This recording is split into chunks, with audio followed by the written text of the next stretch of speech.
In this video, let us learn how to divide the number 135 by 9 using the long division method.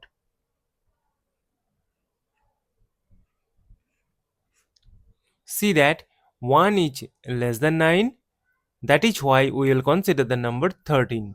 We know that 9 times 1 is equal to 9. Subtract, we get 4. Now 4 is less than 9, that is why we will bring down this number 5 here. And we know that 9 times 5 is equal to 45. Subtract, we get 0. As we have got the number 0 and there is no number to bring down here, so we will stop.